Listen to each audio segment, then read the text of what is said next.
Jai Radha Madhava Kunja Bihare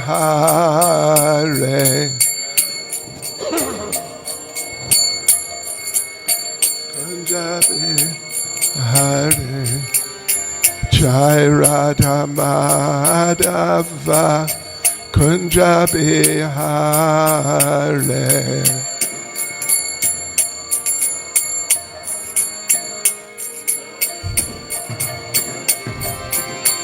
Gopi Jana Vallabha Giribharadhare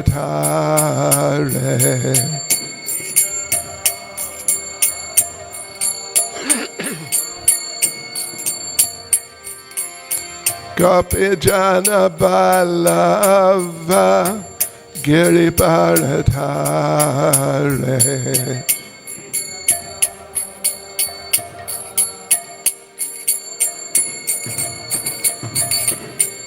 Yashodanandana Raja Janaranjana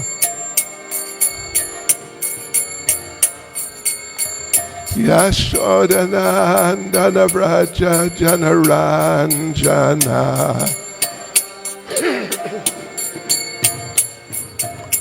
Yamunatira Vanachare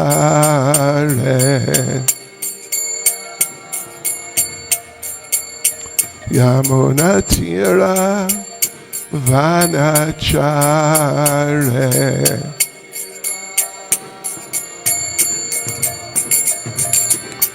Jai Radha Madhava Kunja Bihare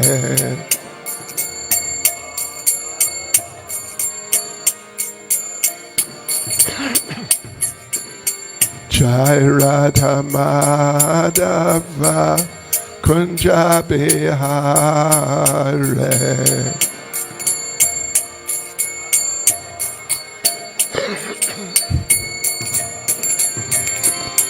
Gopi Jana Vallabha Giribharadhare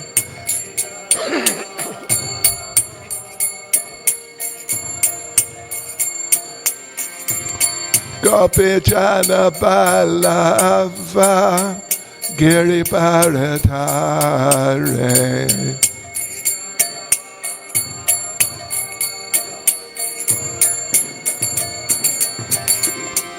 Yashodanandana Raja Janaranjana Yashodanandana Raja Janaranjana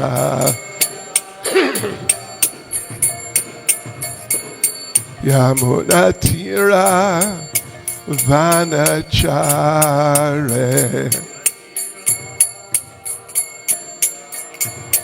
Yamunatira Vanachare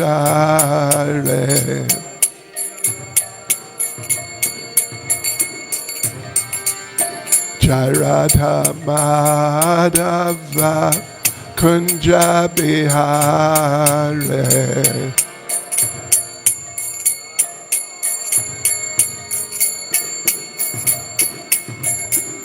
Jai Radha Madhava Kunja Bihare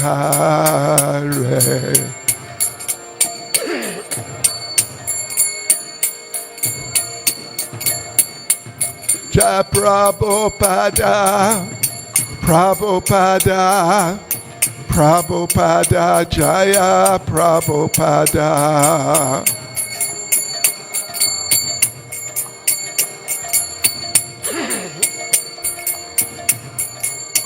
Jaya Prabhupada Prabhupada Prabhupada Jaya Prabhupada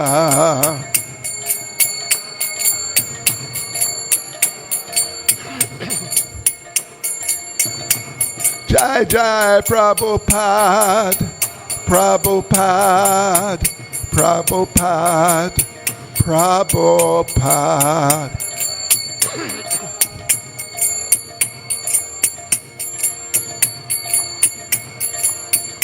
Jai Jai Prabhupada, Prabhupada, Prabhupada, Prabhupada.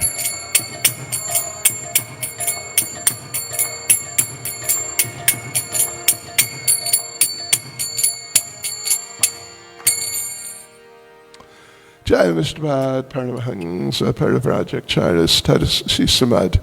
His Divine Grace, A.C. Bhaktivedanta Swami Srila Prabhupada Ki, ISKCON's founder Acharya Srila Prabhupada Ki, Grantaraj Srimad Bhagavatam Ki, Shri Shri Radha Radhanath Ki, Shri Giri Govardhan Ki, Shri Chaitanya Mahaprabhu Ki, Sankirtan Yagya Ki, Gaur Premanande. All glories to the assembled devotees. All glories to the assembled devotees. All glories to the assembled devotees. All glories to Sri Guru and Sri Gauranga. All glories to Srila Prabhupada.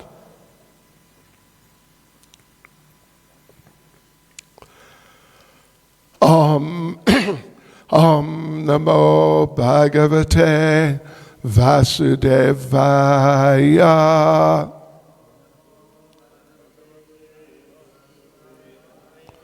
Om Namo Bhagavate Vasudevaya.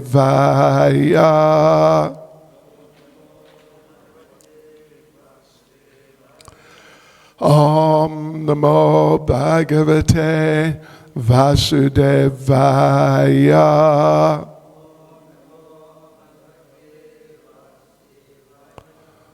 So we are reading today from Srimad Bhagavatam, Canto 4, Chapter 25, the descriptions of the characteristics of King Paranjan. And we are reading verse 54.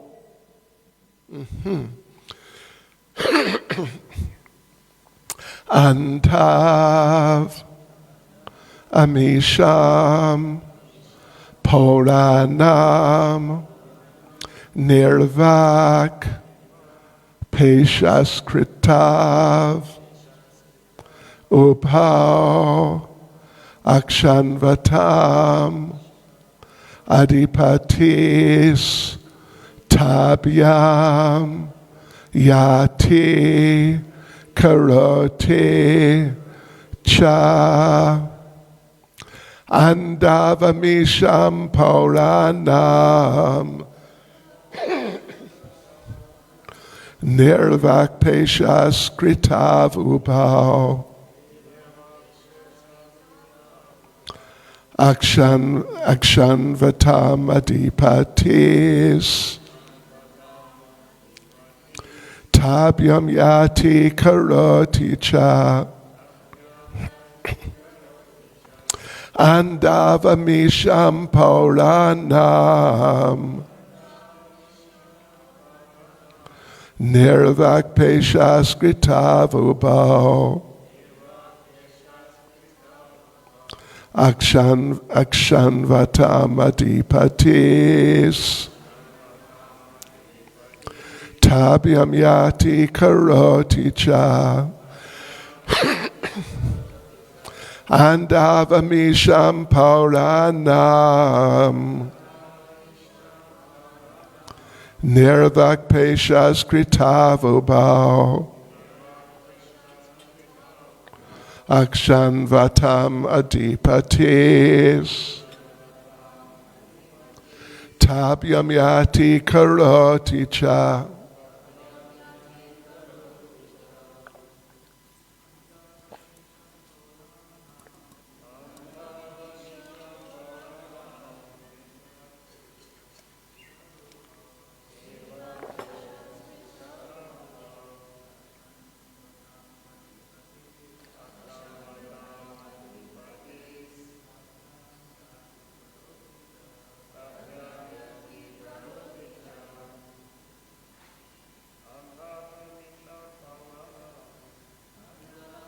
Purana.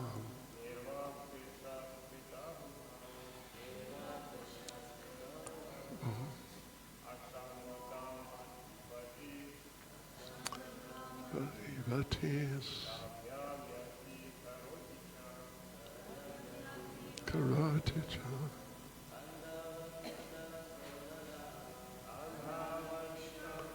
Lanam.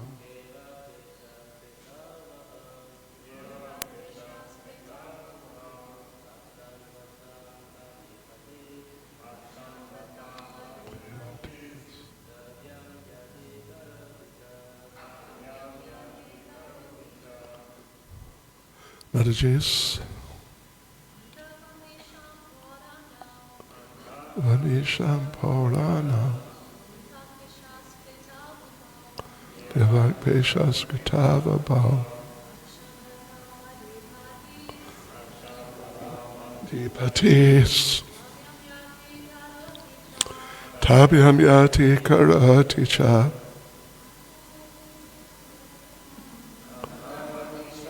Rana.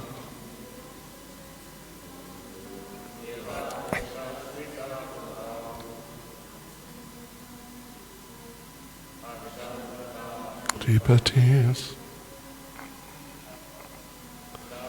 Yati Karati Cha. And thou, blind, Amisham, among those, Pauranam, of the inhabitants, Nirvak, of the name Nirvak, Peshaskritau, of the name Peshaskrit, Ubhau, both of them, Akshanvatam, of the people who possessed eyes, Adipati, ruler, Tabyam, with both of them, Yati, used to go, Karoti, used to act, Cha, and.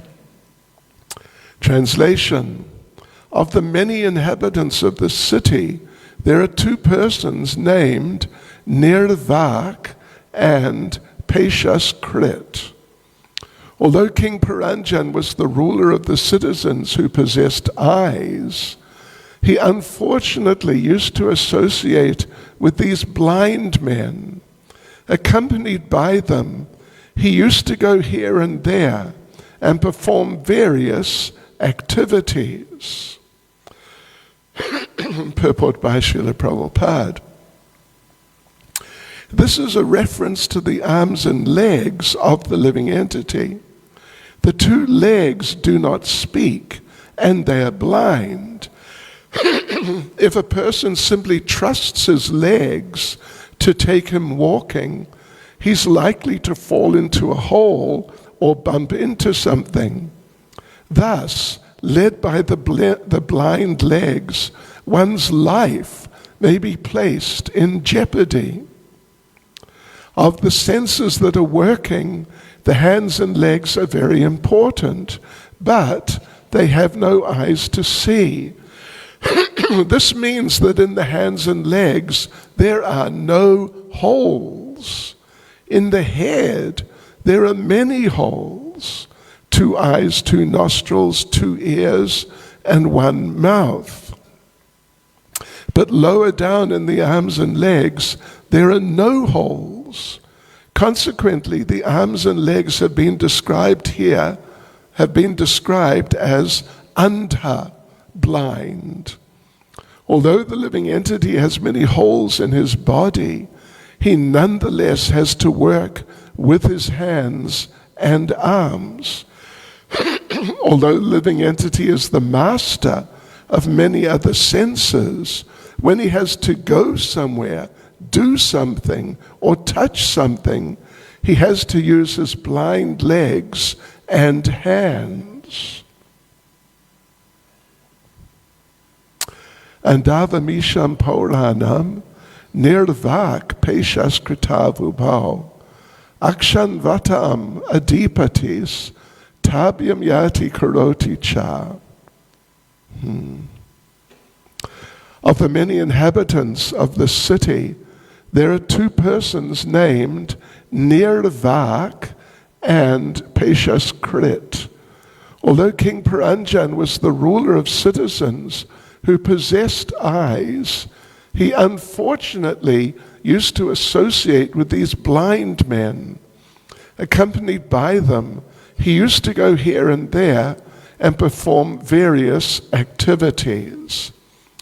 Nama Om Vishnupadaya Krishna Prestaya Bhutale Srimati Bhaktivedanta Swami Niti Namane Namaste Saraswati Deve Gauravani Pracharane Nirvishesha Shunyavadi Pastya Chade Shatarane Vanchakapaturibhyas Chakripa Sindhubhya Eva Cha Patitanam Pavanebhyo Vaishnavebhyo Namo Namaha Sri Krishna Caitanya Prabhu Nityananda Shri Advaita Gadadhar Shivas Adi Gaura Bhaktavrinda Hare Krishna, Krishna Krishna, Hare Hare, Hare Rama, Rama Rama, Hare Hare.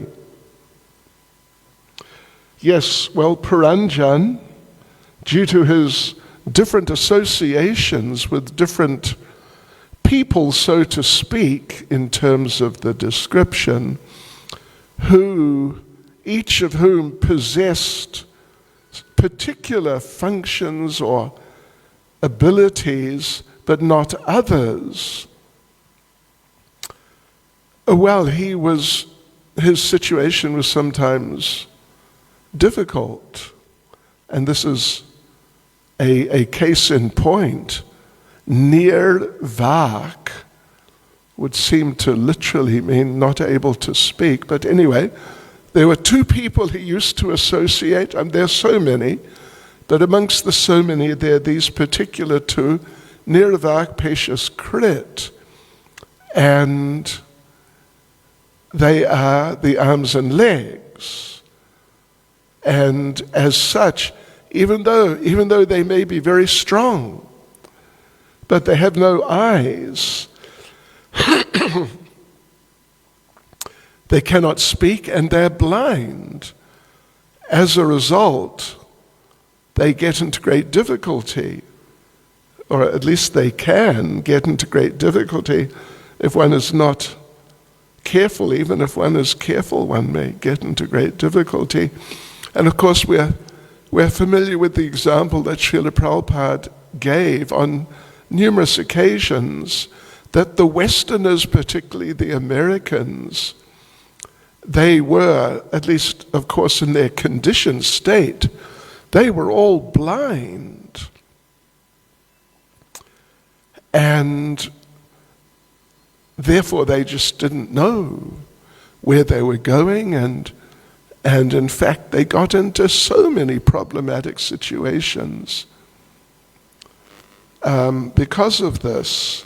So the example Prabhupada gave was, well, that the Indians, at least in those days, of course the times have changed in so many ways. There's a lot of blindness now in India also, and they're not as sort of weak as they used to be in those particular terms. So at least the example Prabhupada gave was that the blind man, he's big and strong, so he can go so many places, do so many things, like particularly the Americans as a nation can do so many things, achieve so many things, but the problem is they're blind. So the blind, big, strong, blind man should take the weak man, materially not really very capable man, put him on his shoulders, and then as a team, so to speak, they can do so many things. At least this was the idea in those days, Nowadays, of course, as we just mentioned, in many cases in India, there's a great loss of Vedic culture or specifically Krishna conscious culture, although it's still there.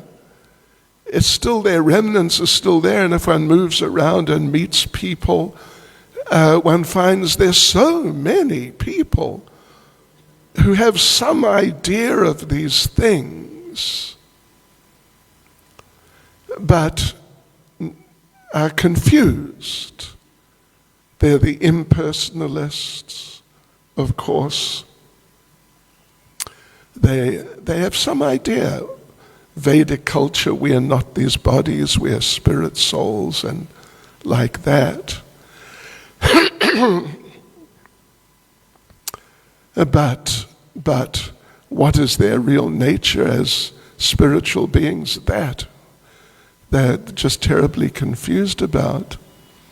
And just nowadays, there are so many people who have some awareness of Vedic culture and to some degree Krishna consciousness, but they're just caught up in materialism, just thinking that this is now our good fortune. It is even our great good fortune.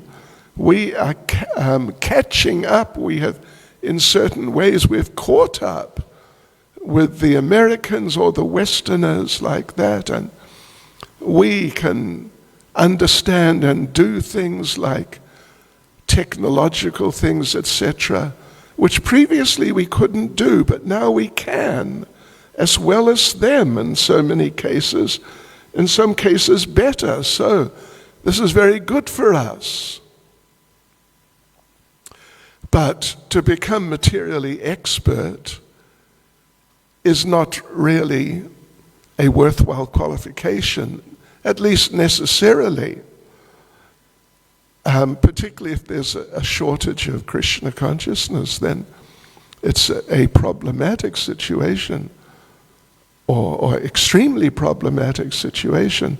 And of course, the Westerners, Prabhupada went to America to preach, and initially he was there in America, and hundreds of, particularly the young Americans, they were taking up Krishna consciousness and really trying to take it seriously, and it spread.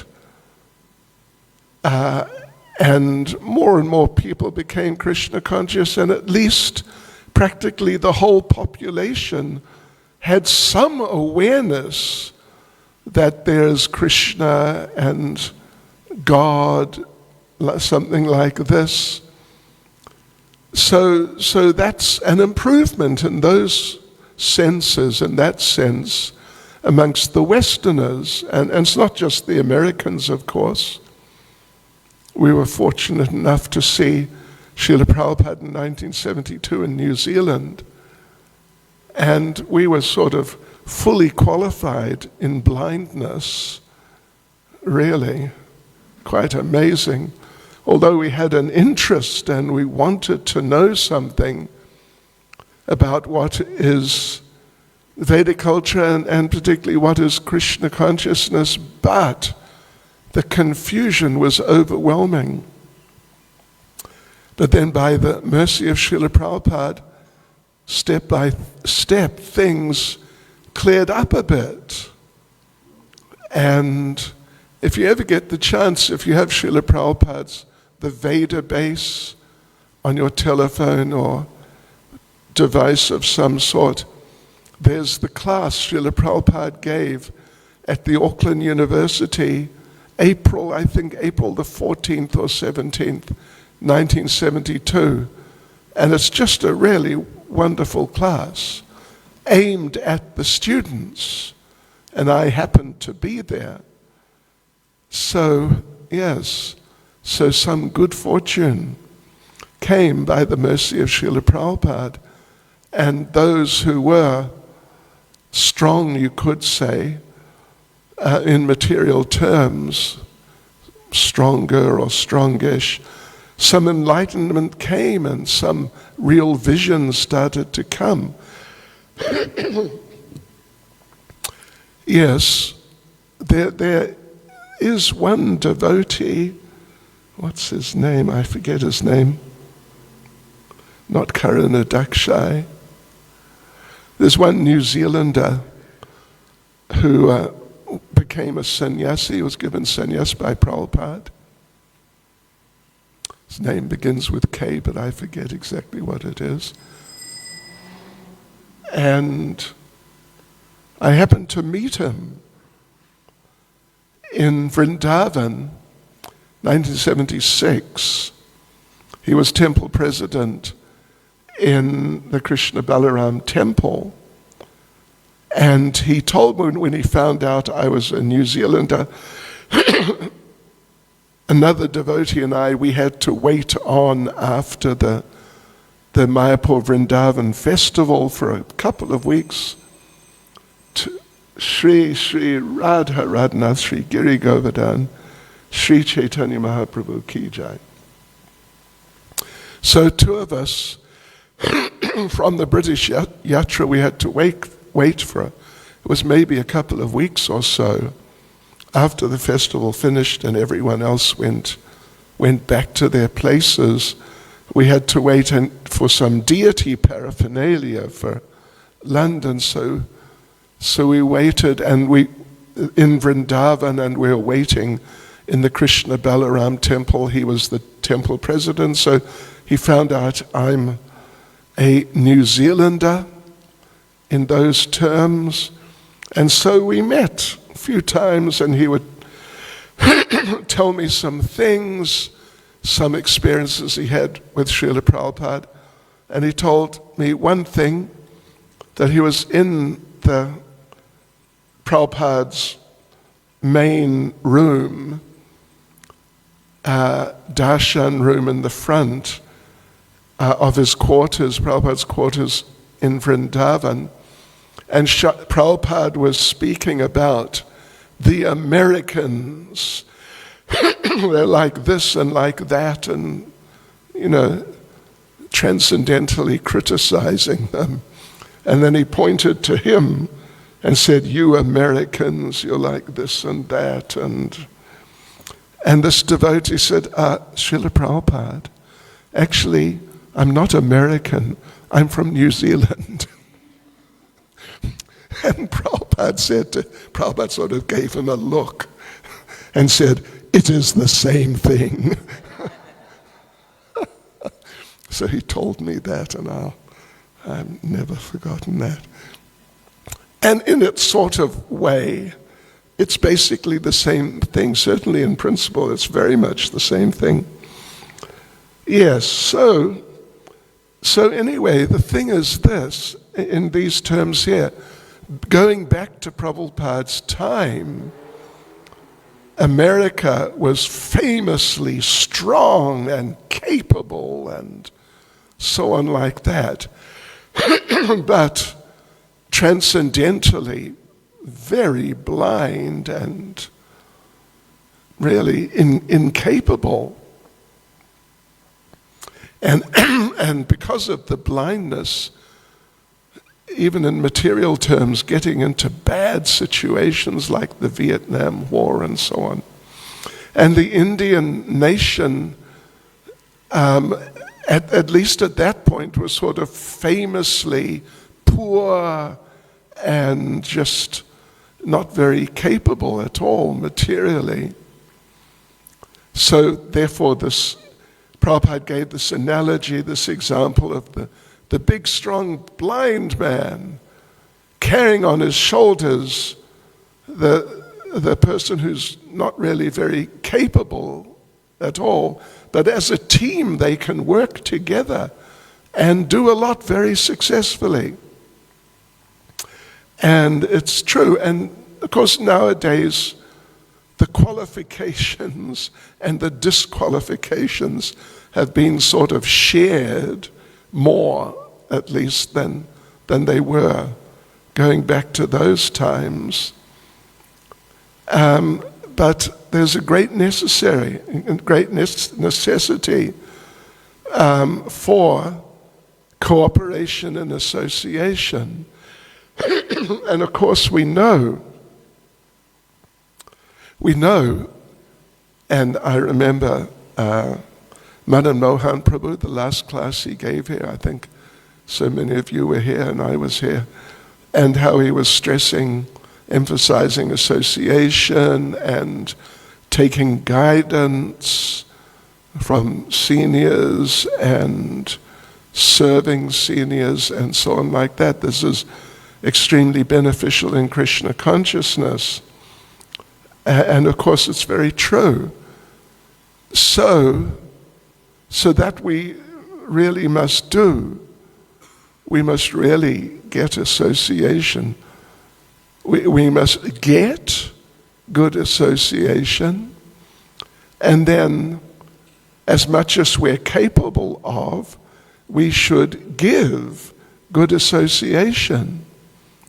And these are just some of the very most foundational points in Krishna consciousness. It's like you are, in a sense, you are or you become like those you associate with. And of course, if you get bad association and give bad association, well, this can be, in Krishna consciousness, this can be suicidal, spiritually, extremely dangerous and deadly. So like this association, in this way, that way, in different ways, is such a foundational point in Krishna consciousness, and something that we have to be very conscious of and really try and work on in very constructive ways, in very nice ways. And even this association is so important that Krishna himself likes to get good association of his devotees. He really likes to do it. In Caitanya Bhagavat, there's just a small passage, but very nice little passage. Narada Muni visits Navadvip in the spiritual world, in Goloka Vrindavan. In Goloka Vrindavan, there's also Navadvip, and Dwarika and Mathura, and of course Gokula at the center. But there's also Navadvip there in the spiritual world. And anyway, Krishna, Narada Muni, came to Navadvip on this planet. No, Narada Muni came to Navadvip in the spiritual world, and he's looking for the Lord. Where's Lord Caitanya? And one devotee told him, well, he's gone to planet Earth in the four-headed Brahma's universe, because the Sankirtan movement has started there, and he just wants to get into it, in the association of the devotees.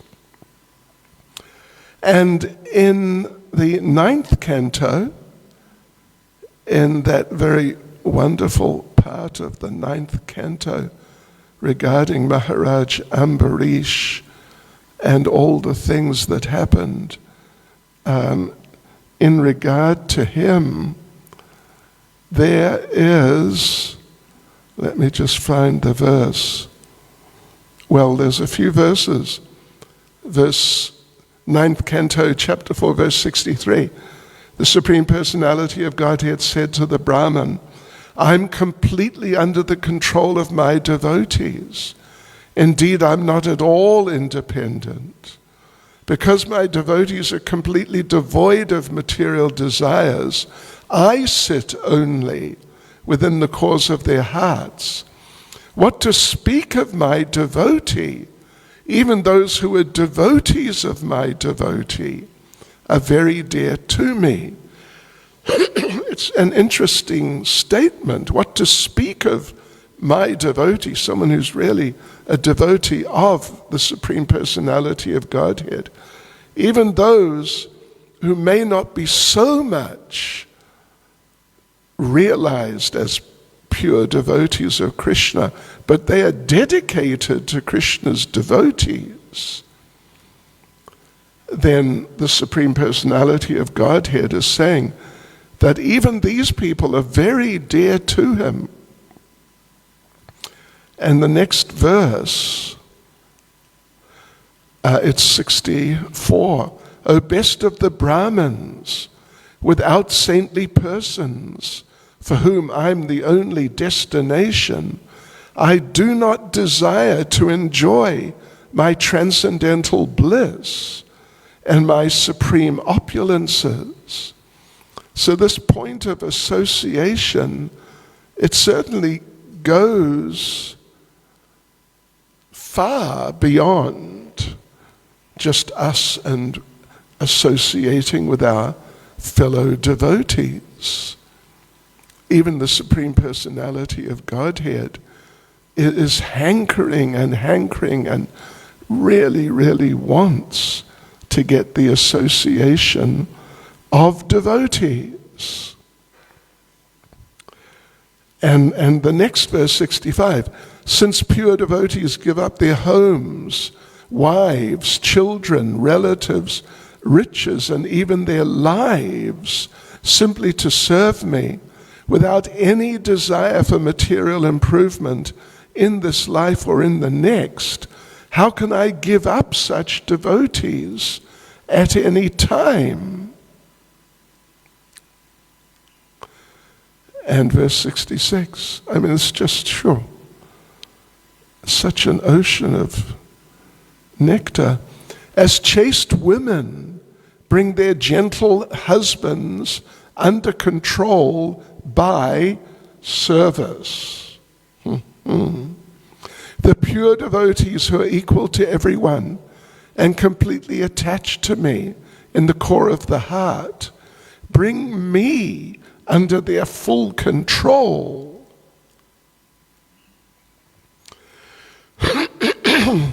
And then he makes the point that the devotees, in the following verse 67, that the devotees, they're so happy in devotional service, they're not interested, what to speak of not interested in impersonal liberation, but they're not interested even in what are called sometimes the 4 Vaishnav or 3 Vaishnav types of liberation.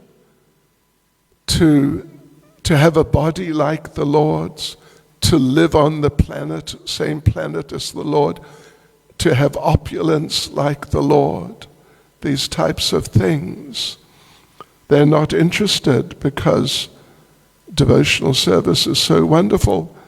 And then, of course, verse 68, which is just a great classic. Sadhavo hridayam mahyam, sadhunam hridayam tvaham, madanyatena janante, naham tebyo managapi. The pure devotee is always within the core of my heart, and I'm always in the heart of the pure devotee. My devotees do not know anything else but me, and I do not know anyone else but them. Pure devotees, of course, who is that? Who are they? I mean, that of course is a question which arises sometimes, but we hear that right in the early days of Prabhupada's ISKCON, someone asked Prabhupada, how many pure devotees are there in ISKCON? And Prabhupada asked one of the devotees who was in the room with him, how many devotees do we have now? And at that time there were 3 temples, maybe 4, but just very small compared to what things were like later and what things are like now. So the devotee did a count, and he came to the figure of more or less 120 devotees in ISKCON. And so Prabhupada said, yes, there are 120 pure devotees in ISKCON. Anyway, how many devotees now? But Hare Krishna. It's one of those sort of Hare Krishna situations. But even, of course, who's going to say that they're pure devotees? No one in their right mind, of course, is going to say they're devotees. But the thing is, at least if one is trying to be or become or a devotee, something like that, then whether one is in the core of the heart of the Supreme Lord, the innermost chambers of his heart, or maybe not quite that deep, but at least for those who are really trying their best to be devotees, to become devotees and do the right things and so on, they've got a place in Krishna's heart somewhere, somehow. There's no doubt about that. And so everyone who's sitting here in the temple room should know, Krishna knows you. He knows who you are and what you are and what you're not, and what are your strengths and weaknesses. All of these things he knows very clearly. He knows more clearly, much more clearly than we know. And therefore Krishna is associating with us. He's interacting with us despite shortcomings, which are generally there to some degree, yes, until the devotee becomes really advanced in Krishna consciousness. But yes, like this, the association of devotees is so wonderful. Prabhupada himself would talk, and this was back when the most senior devotee in ISKCON had been a devotee, 10 years or maybe 11? And they were the most senior and most advanced. And Srila Prabhupada really openly appreciated a number of them greatly. There's a nice little story, probably we've told before. One devotee told me that he was in Los Angeles and attending the programs every day. Prabhupada was there for quite some time in the sort of mid-70s or so. And Prabhupada would give class every day in the temple room. So this devotee would come, and he was not one of the prominent devotees, but he was there.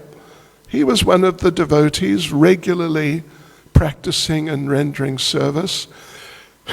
But he felt he wanted more recognition from Prabhupada, at least so Prabhupada would sort of know he existed. So what he decided to do was that one day, immediately after the class, as Prabhupada would walk out of the temple room, out through the front entrance, this devotee tried to position himself on what he felt was like the path Prabhupada would take. And what he wanted to do was be there right on by the path. And when Prabhupada came walking towards him and was like maybe a meter or meter and a half away, he wanted to go, Jai Prabhupada.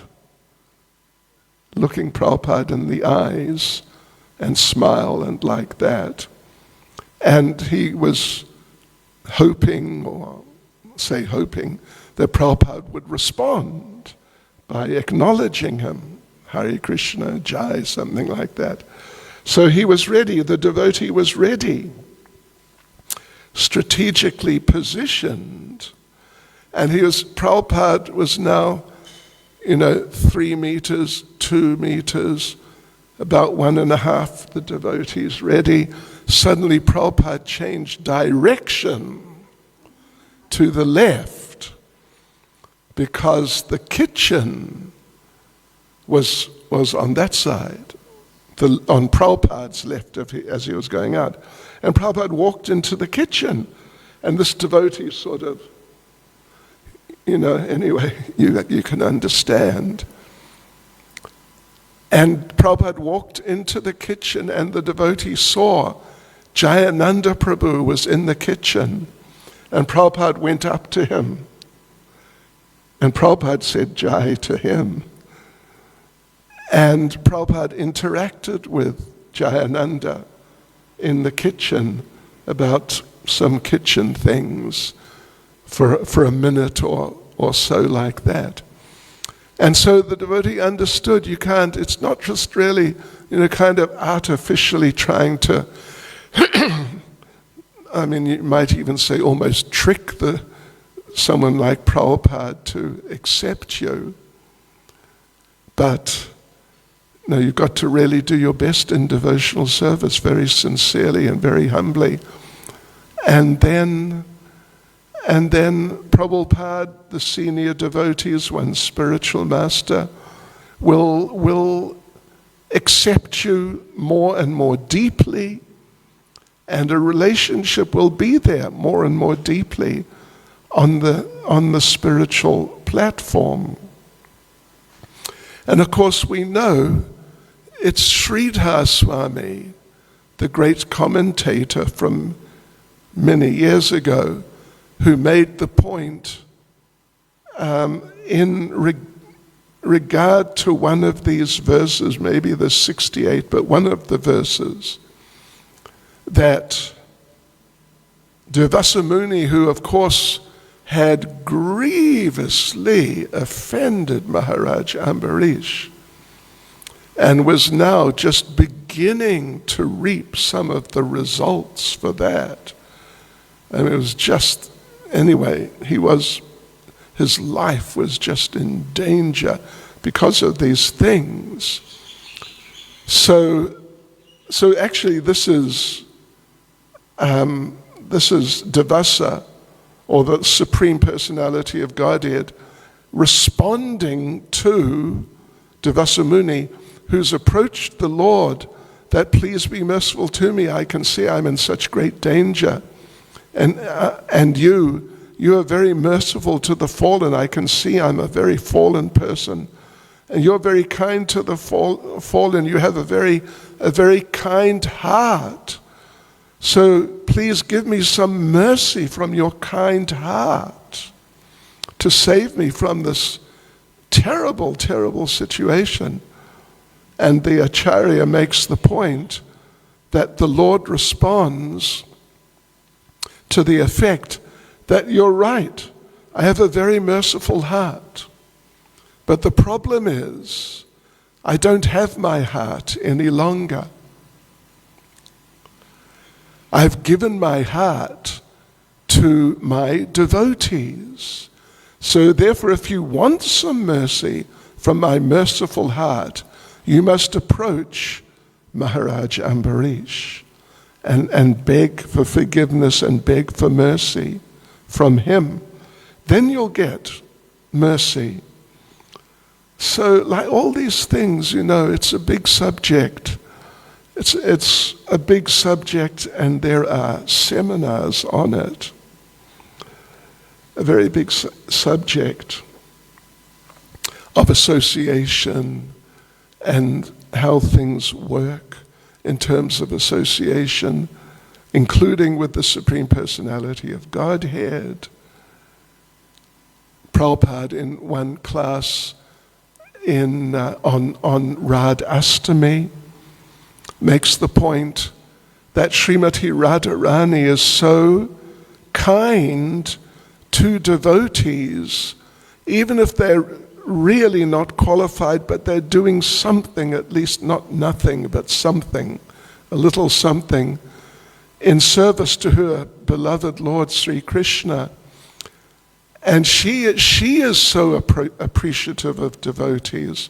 You just do a little, and she thinks, oh, you're just a wonderful devotee.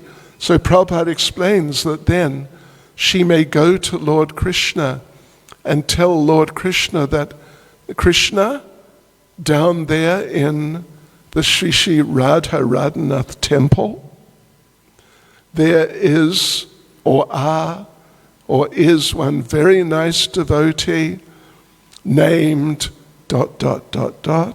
fill in the blank, and I want you to accept this devotee. And Krishna immediately says, yes.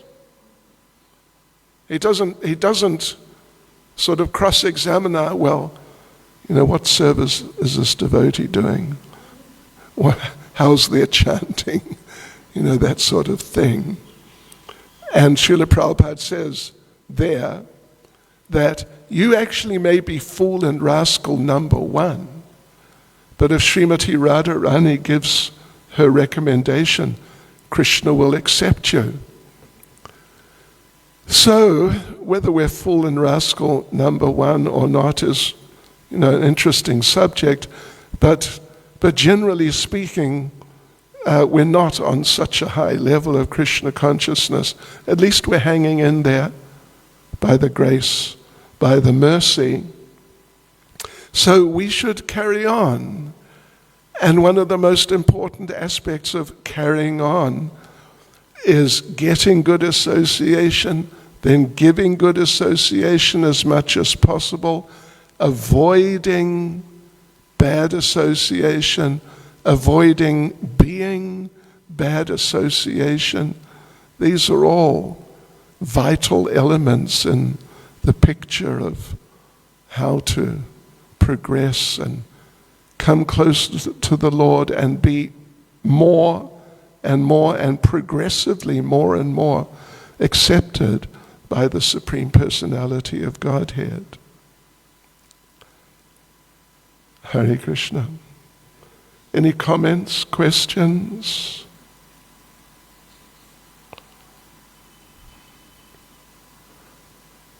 Yes, Prabhu.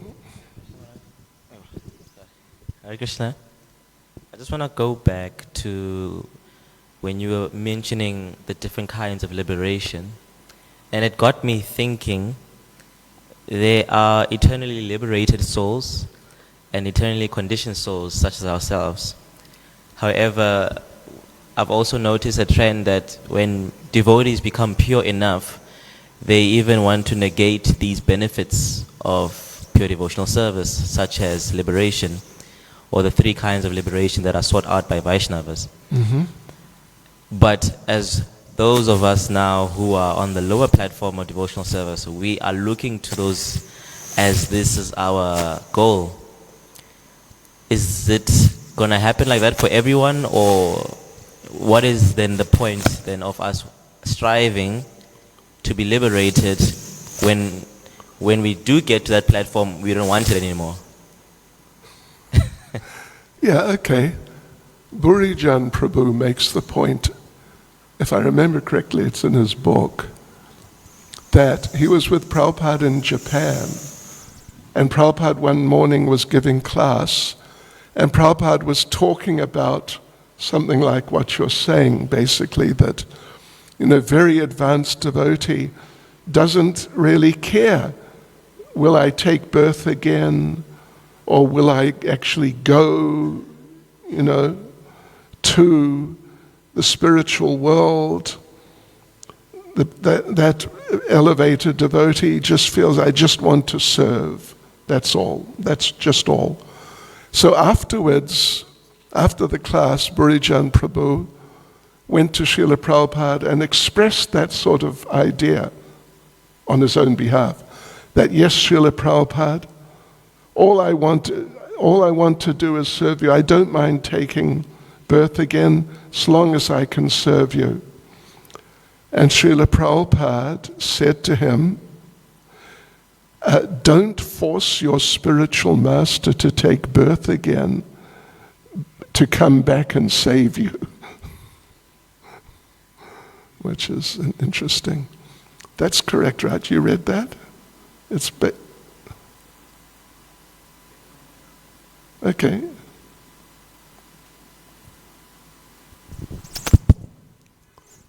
Yeah, I pretty much heard the same thing in my Glorious Master, that book. I was just thinking that in response to, or in comment to Prabhu's question, that even as we start out early in devotional service, we have so many ideas of how it will play out, and as we become more purified over time by the process and by association, those ideas change. Like when I think back 25 years ago, I had a certain conception of the goal, and over time it adjusts. Right. And I remember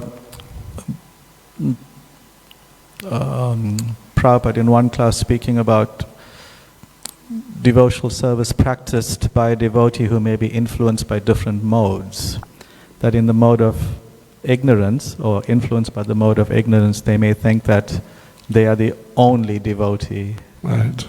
The devotee who may be influenced by the mode of passion is thinking, I'm the best devotee. And in goodness, they're thinking that I just want to go back to Krishna, back to the spiritual world. But in pure goodness, the devotee is thinking, I just want to serve Krishna no matter what. So I do feel that, yes, these aspirations for liberation are there, but as we become more and more purified, and by the grace of the spiritual master and Krishna, then all we'll eventually want to do is serve, no matter what the condition is.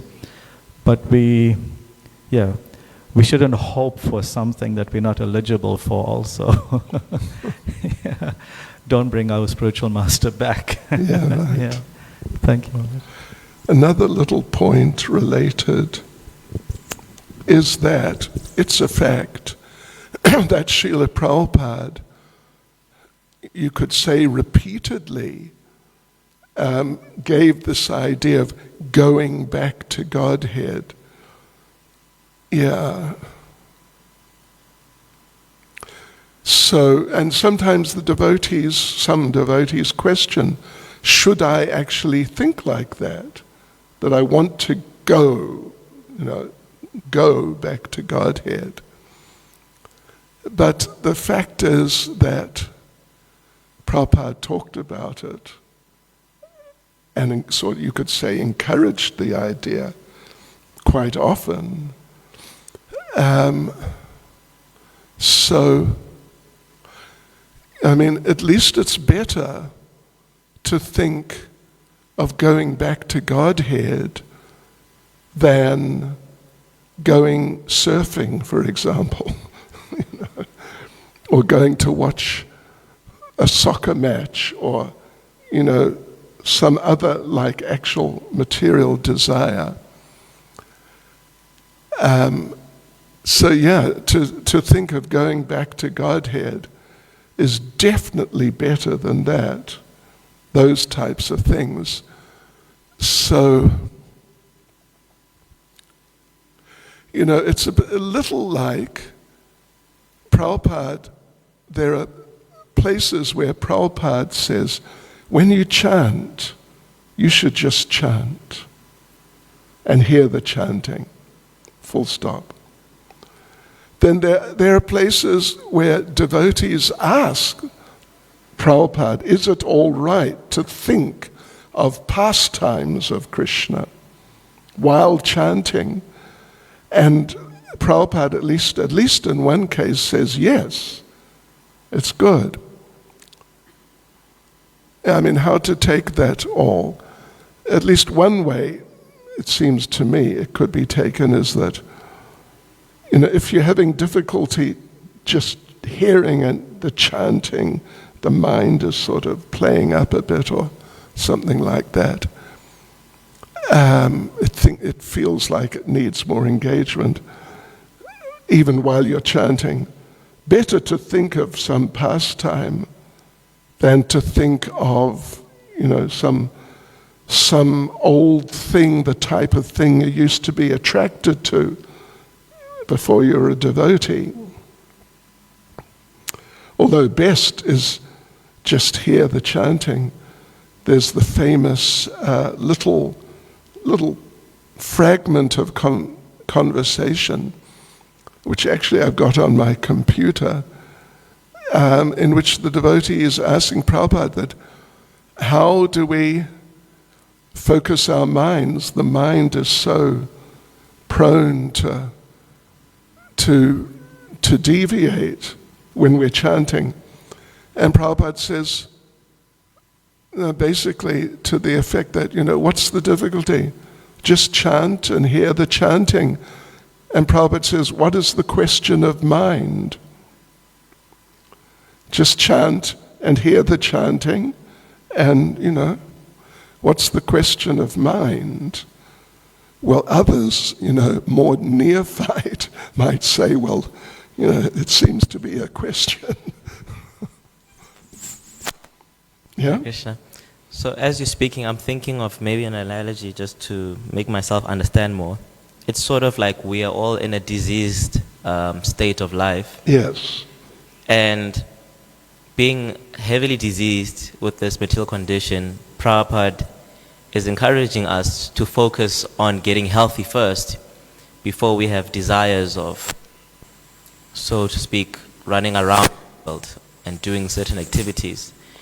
Those activities obviously serving Krishna in the spiritual world or in a spiritual consciousness.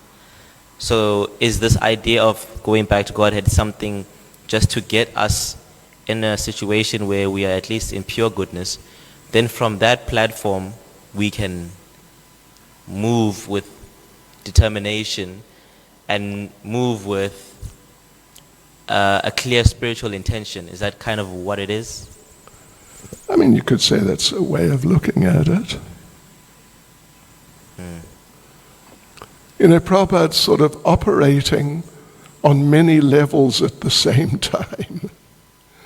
He's operating on the highest level and presenting the highest level. And he's also presenting, what the neophytes need to hear in order just to keep them engaged or keep them from deviating. Yeah. Prabhupada, in a certain sense, is very sort of complex person. Yeah. But definitely, sometimes he presents things like showing us what the goal, the ultimate goal is and what it's like, and in very attractive and nice ways, so we think, wow, yes, look at that, that's just really nice. But what is called sahajya is people who take such things, and then they try and focus on those things to the exclusion of things which more neophyte devotees have to hear. They actually have to hear. Yeah.